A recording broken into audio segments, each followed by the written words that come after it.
প্রিয় ভক্তগণ, আজ আমরা আপনাদেরকে ভগবান শিবের বলা একটি কাহিনী শোনাতে যাচ্ছি, যেটি শুনলে বছরের পর বছর আপনার জীবন সুখ, সম্পদ ও সমৃদ্ধি ভরে থাকবে।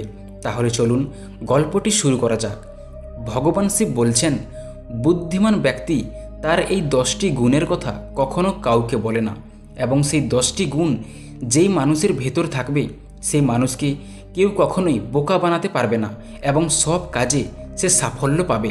তখন মাতা পার্বতী বলছেন, হে মহাদেব, বুদ্ধিমান ব্যক্তি কেন তার 10টি গুণের কথা কাউকে বলে না, এবং সেই গুণগুলি কি কি, যে গুণগুলি কোনো মানুষের ভেতর থাকলে সেই মানুষ দুনিয়ার সবথেকে বুদ্ধিমান ব্যক্তি হয়ে উঠবে, দয়া করে আমাকে বলুন। তখন মহাদেব বলছেন, হে দেবী, আপনার এই প্রশ্নের উত্তর আমি একটি গল্পের মাধ্যমে দেব। এই গল্পটি আপনি কখনো অর্ধেক শুনে অমর্যাদা করবেন না।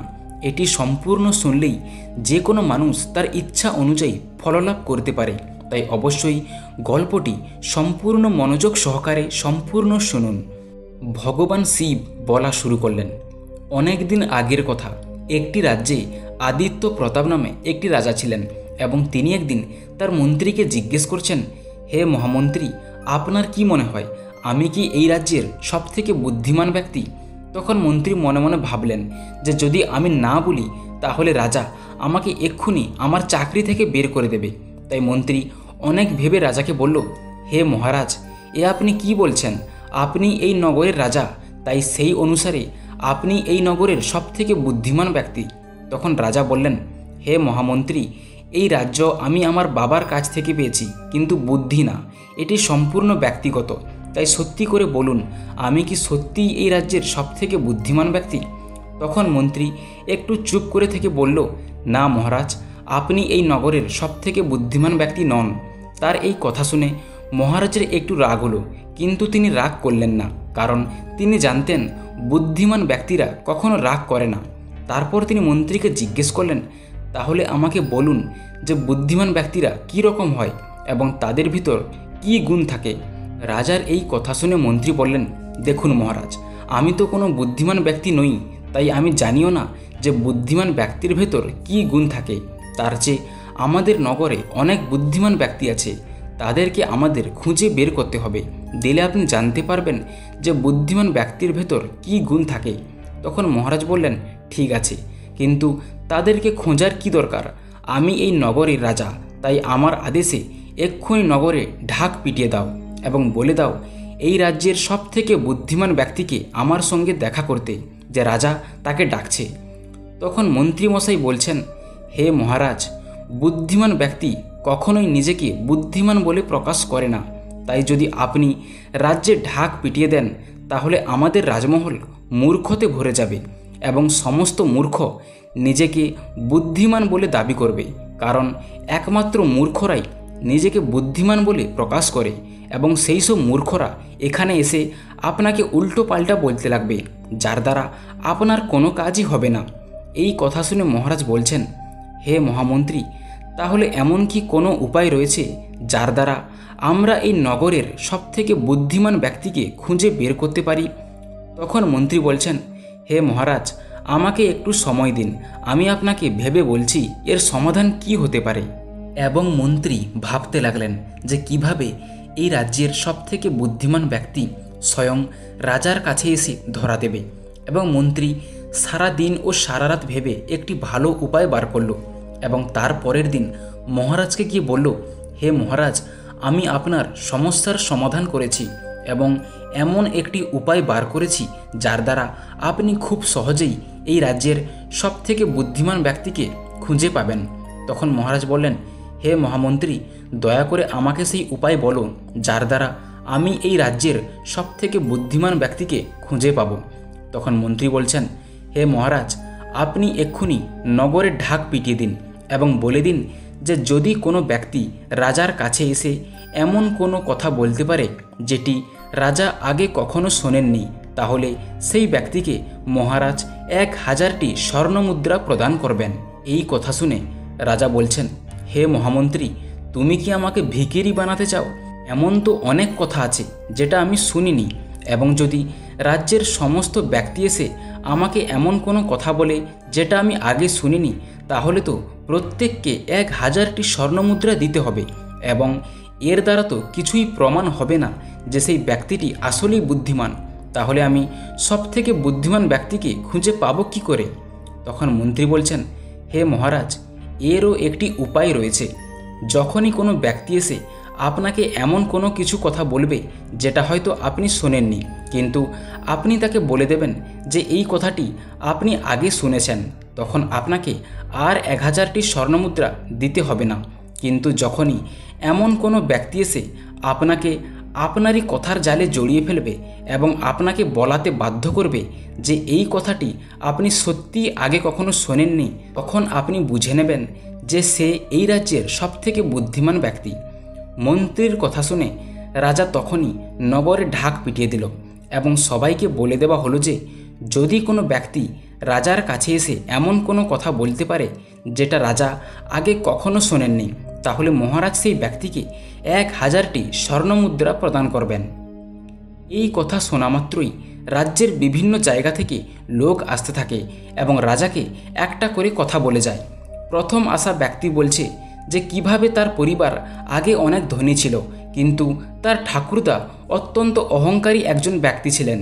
তিনি ভাবতেন যে এই রাজ্যে তাকে জুয়া খেলায় কেউ হারাতে পারবে না এবং এই ভেবে তিনি আমাদের সব সম্পত্তি জুয়ায় লাগিয়ে দেন, যার কারণে আজ আমরা নিঃস্ব হয়েছি। তাই মহারাজ কখনোই নিজেকে নিয়ে অহংকার করবেন না।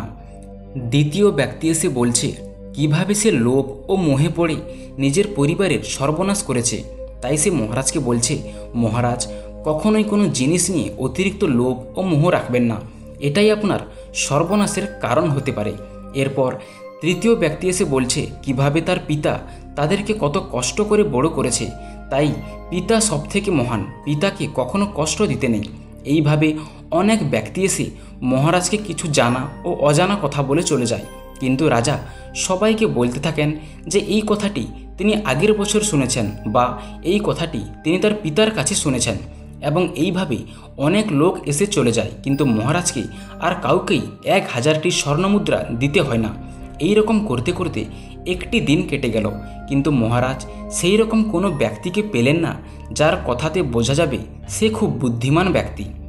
এবং এইভাবে তার পরের কয়েকদিন 1000 স্বর্ণমুদ্রার লোভে রাজ্যের বিভিন্ন জায়গা থেকে ব্যক্তিরা কাজ ছেড়ে মহারাজের দরবারে এসে হাজির দিল, কিন্তু মহারাজ কারো কথাতেই সন্তুষ্ট হলেন না। এবং তারপর হঠাৎ একদিন মহারাজের দরবারে একটি সাধু এসে উপস্থিত হলো এবং তিনি রাজাকে বলতে লাগলেন, হে মহারাজ, আমি শুনেছি আপনাকে কোনো নতুন কিছু কথা বলাতে আপনি সবাইকে 1000 স্বর্ণমুদ্রা প্রদান করছেন। তখন মহারাজ বললেন, ঠিকই শুনেছেন মুনিবর, কিন্তু কথাটি এমন হতে হবে যেটা আমি আগে কখনো শুনিনি। তখন সাধু বললেন, ঠিক আছে, তাহলে আমি আপনাকে একটি কথা বলছি, শুনুন। এই কথাটি অনেক আগের কথা। আমার দাদু তার বাবার কাছ থেকে এই কথাটি শুনেছিলেন। সেই সময় আমার দাদুর বাবা অনেক ধনবান ব্যক্তি ছিলেন এবং তার কাছে অনেক সোনা রূপা ও গহনা ছিল। এবং সেই সময়কার রাজা অর্থাৎ আপনার দাদুর বাবা রাজা প্রতাপচন্দ্র ছিলেন। তিনিও খুব ধর্মপরায়ণ ছিলেন, কিন্তু হঠাৎ একবার আপনার রাজ্যে দুর্ভিক্ষ দেখা দেয়, যার কারণে প্রজারা না খেতে পেয়ে মরছিল। তখন আপনার দাদুর বাবা অর্থাৎ রাজা প্রতাপচন্দ্র আমার দাদুর বাবার কাছ থেকে 5000 স্বর্ণমুদ্রা উধার নিয়েছিলেন এবং সেটা দিয়ে রাজ্যের প্রজার মঙ্গল করেছিলেন। কিন্তু সেই স্বর্ণমুদ্রা ফেরানোর আগেই আপনার দাদুর বাবা পরলোক গমন করেন, আর তাই জন্য আমার দাদুর বাবা গরিব হয়ে যায় এবং বংশানুক্রমে আমার দাদু গরিব, আমার বাবাও গরিব এবং আমিও গরিব হয়ে দিন কাটাচ্ছি। আমার দাদুকে বলতে শুনেছি যে যদি রাজা প্রতাপচন্দ্র সেই স্বর্ণমুদ্রা ফিরিয়ে দিতেন তাহলে আজ আমরা অনেক ধনবান হতাম।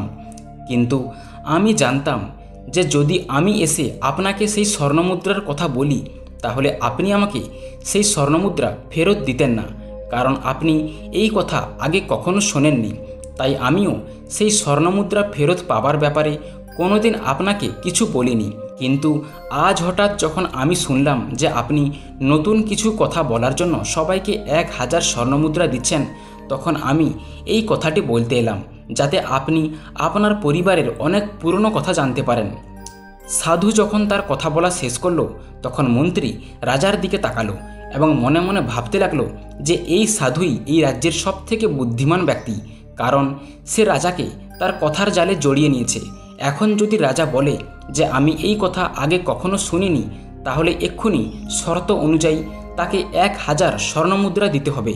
আর যদি বলে আমি এই কথা আগে শুনেছি, তাহলে এক্ষুনি তাকে 5000 স্বর্ণমুদ্রা ফেরত দিতে হবে। রাজা ও সাধুর কথা শুনে মনে মনে হাসতে লাগলেন এবং ভাবতে লাগলেন যে কিভাবে এই বুদ্ধিমান ব্যক্তিটি আমাকে তার কথার জালে ফাঁসিয়ে নিয়েছে। এখন আমার আর বেরোনোর কোনো উপায় নেই। তখন রাজা হাত জোড় করে সাধুর পায়ের তলায় বসে পড়ল এবং তাকে বলতে লাগলো, হে সাধু মহারাজ, আমি তো শুধু এটাই দেখতে চেয়েছিলাম যে আমার রাজ্যের মধ্যে সবথেকে বুদ্ধিমান ব্যক্তি কে, কারণ আমার ও মন্ত্রীর মধ্যে শর্ত লেগেছিল যে এই রাজ্যের মধ্যে যদি আমার থেকেও কোনো বুদ্ধিমান ব্যক্তি থেকে থাকে তাহলে আমরা তাকে ধরে নেব। আর দেখুন, আমরা আপনাকে ঠিক ধরে নিয়েছি। তখন সাধু সব কথা বুঝতে পারলেন এবং রাজাকে বলতে লাগলেন, হে মহারাজ, আমি তো শুধু এই রাজ্যের প্রজাদেরকে এই লোভ থেকে বাঁচাতে চেয়েছিলাম। যেদিন থেকে আপনি 1000 স্বর্ণমুদ্রা দেবার ঘোষণা করেছেন, সেদিন থেকে সবাই সব কাজ ছেড়ে দিয়ে শুধু আপনার দরবারে পড়ে রয়েছে। যদি এইভাবে সবাই সব কাজ বন্ধ করে দেয় তাহলে রাজ্য কিভাবে চলবে? এবং তাই আমিও রাজ্যকে রক্ষা করতে এই ছল আপনার সঙ্গে করেছি। তখন মহারাজ বলছেন, হে সাধু বাবা, আপনার মতো বুদ্ধিমান আমি আমার জীবনে কখনো দেখিনি। তাই আপনি আমাকে বলতে পারেন যে বুদ্ধিমান মানুষ কীরকম হয় এবং তাদের ভেতর কি কি গুণ থাকে, যে গুণ থাকলে একটা মানুষকে বুদ্ধিমান বলা যায়।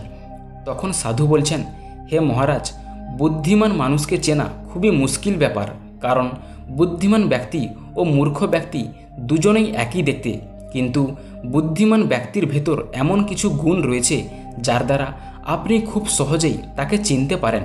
এবং যদি ওই গুণগুলো আপনার ভিতরে থেকে থাকে তাহলে আপনিও একজন বুদ্ধিমান ব্যক্তি। আর যদি আপনার ভেতরে সেই গুণ না থাকে তাহলে সেই গুণগুলোকে জেনে আপনিও বুদ্ধিমান হতে পারেন। তারপর সাধু বলতে লাগলেন, বুদ্ধিমান মানুষের সর্বপ্রথম গুণটি হলো সময়ের মূল্য দেওয়া। সে কখনোই তার সময় অপচয় করে না এবং সময় অনুযায়ী সব কাজ করে। ফালতু সময়কেও সে তার কাজে লাগায়। যেই কাজটা সবার আগে করা উচিত সে সেই কাজটাই সবার আগে করে। বুদ্ধিমান ব্যক্তি অলস হয় না, সে তার কাজকে কখনো এড়িয়ে যায় না, কারণ সে জানে ধনসম্পদের থেকেও বেশি মূল্যবান এই সময়। পৃথিবীতে এই একটি মাত্র জিনিস সীমিত অবস্থায় রয়েছে যাকে বাড়ানো ও কমানো যায় না, তাই এর সঠিক ব্যবহার করাই বুদ্ধিমান মানুষের সর্বপ্রথম গুণ। দ্বিতীয় যেই গুণটি বুদ্ধিমান মানুষের ভেতর দেখা যায় তা হলো কোনো ব্যক্তি বা ঘটনার জন্য অভিযোগ না করা। বুদ্ধিমান মানুষ জানে মানুষ মাত্রই ভুল হয় এবং যদি কোনো ব্যক্তি কোনো কাজে ভুল করে থাকে তাহলে তাকে বকলে বা গালি দিলে সেই কাজটি আর ঠিক হয়ে যাবে না, বরং তাকে বুঝিয়ে দ্বিতীয়বার যেন সেই ভুল না হয় সেটা জানাতে হবে। বুদ্ধিমান ব্যক্তিরা কখনোই অতীতে ঘটে যাওয়া ভুল কাজগুলিকে নিয়ে অনুশোচনা করে না, তারা সবসময় সেই ভুল থেকে শিক্ষা নেয় এবং আগে অগ্রসর হয়।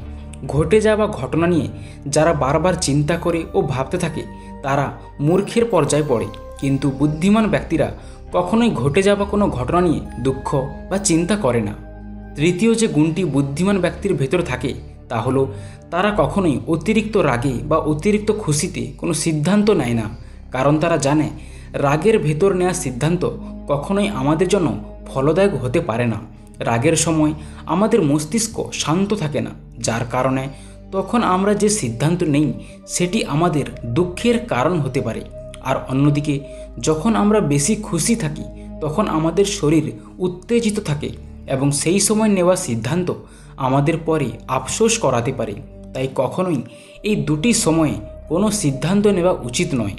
চতুর্থ যেই গুণটি বুদ্ধিমান মানুষের ভেতর থাকে তা হলো নিজের মনের কথা কাউকে না বলা, কারণ বুদ্ধিমান মানুষ জানে আজকে যে বন্ধু রয়েছে কাল সে শত্রু হতে পারে। তাই সে কখনোই তার দুর্বলতা এবং ব্যক্তিগত কথা কারো কাছে প্রকাশ করে না, কিন্তু বেশিরভাগ মানুষ তার ব্যক্তিগত কথা, পরিবারের কথা ইত্যাদি অন্যদের সামনে প্রকাশ করে ফেলে, যার কারণে ভবিষ্যতে তাদের কষ্ট ভোগ করতে হয়। তাই বুদ্ধিমান ব্যক্তিরা এই কথাটিকে সবসময় মাথায় রাখেন আর কখনোই তার মনের ভিতর থাকা কথা বাইরের লোকের সামনে প্রকাশ করে না। সাধু বাবা আরও বলছেন, পঞ্চম যে গুণটি বুদ্ধিমান মানুষের ভেতর থাকে তা হলো সেই সব মানুষেরা সবার সঙ্গে কথা বলে, কারণ তারা জানে একমাত্র কথার মাধ্যমে তারা তাদের কাছ থেকে নতুন কিছু অভিজ্ঞতা শিখতে পারে। প্রত্যেক ক্ষেত্রের সফল মানুষেরা তাকে এমন কিছু কথা বলতে পারে যেটা তার শিখতে হয়তো কয়েক বছর লেগে যাবে, এবং এর মাধ্যমে তারা শুধু সফলতা নয় বরং মানুষের অসফলতা সম্পর্কেও জানতে পারবে, যাতে সে পরবর্তীকালে এই একই ভুল না করে। তাই বুদ্ধিমান ব্যক্তিরা সর্বদা নতুন মানুষের সঙ্গে কথা বলে এবং তাদের থেকে শিক্ষা ও অভিজ্ঞতা অর্জন করে।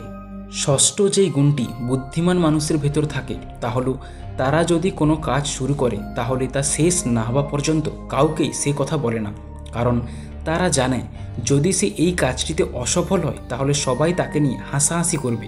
তাই বুদ্ধিমান ব্যক্তিরা সেই কাজে সফল না হওয়া পর্যন্ত কারোর কাছেই সেই কথা প্রকাশ করে না। আর এমনিতেই যদি আপনার কাজ সফল হয় তাহলে তো মানুষ কিছুদিনের মধ্যেই জানতে পারবে, তাহলে আপনি কেন নিজে সেই কথা সবাইকে বলে বেড়াবেন? কিন্তু বুদ্ধিহীন ব্যক্তিরা ঠিক এর উল্টো করে। তারা ভাবে যে তারা সবাইকে বলে বেড়ালে তার অনেক সুনাম হবে, কিন্তু তারা জানে না যে এর ফলে তাদের অনেক ভোগান্তি ভোগ করতে হবে। তাই সর্বদা এই কথা মাথায় রেখে চলুন। বুদ্ধিমান মানুষের সপ্তম গুণটি হলো তারা কখনোই মনে করে না যে তারা বুদ্ধিমান। তারা সবসময় শান্ত থাকে এবং অন্যদের কাছ থেকে শিক্ষা গ্রহণ করার চেষ্টা করে।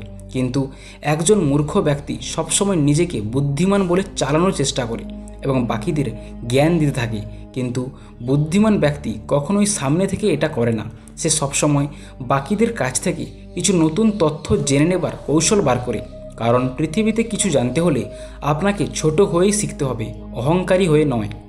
সেই সাধু বলছেন, হে মহারাজ, বুদ্ধিমান মানুষের নবম গুণটি হলো যে বুদ্ধিমান মানুষেরা কখনোই বেশি উত্তেজিত হয়ে পড়ে না। তারা খুশিতে যেমন থাকে দুঃখের ভেতরও তাদের মনকে তেমন শান্ত রাখে। তারা তাদের মনকে নিয়ন্ত্রণ করতে জানে, কিন্তু অন্যদিকে সাধারণ মানুষেরা একটু সুখেই অনেক উত্তেজিত হয়ে যায় এবং একটু দুঃখ পেলেই সম্পূর্ণ ভেঙে পড়ে, যার কারণে ওই মানুষের দুঃখ আরও বাড়তে থাকে। তাই বুদ্ধিমান মানুষেরা কখনোই এরূপ আচরণ করে না। দশম এবং অন্তিম গুণটি হলো বুদ্ধিমান মানুষেরা যদি কোনো সিদ্ধান্ত নেয় তারা সেই সিদ্ধান্তে অবিচল থাকে।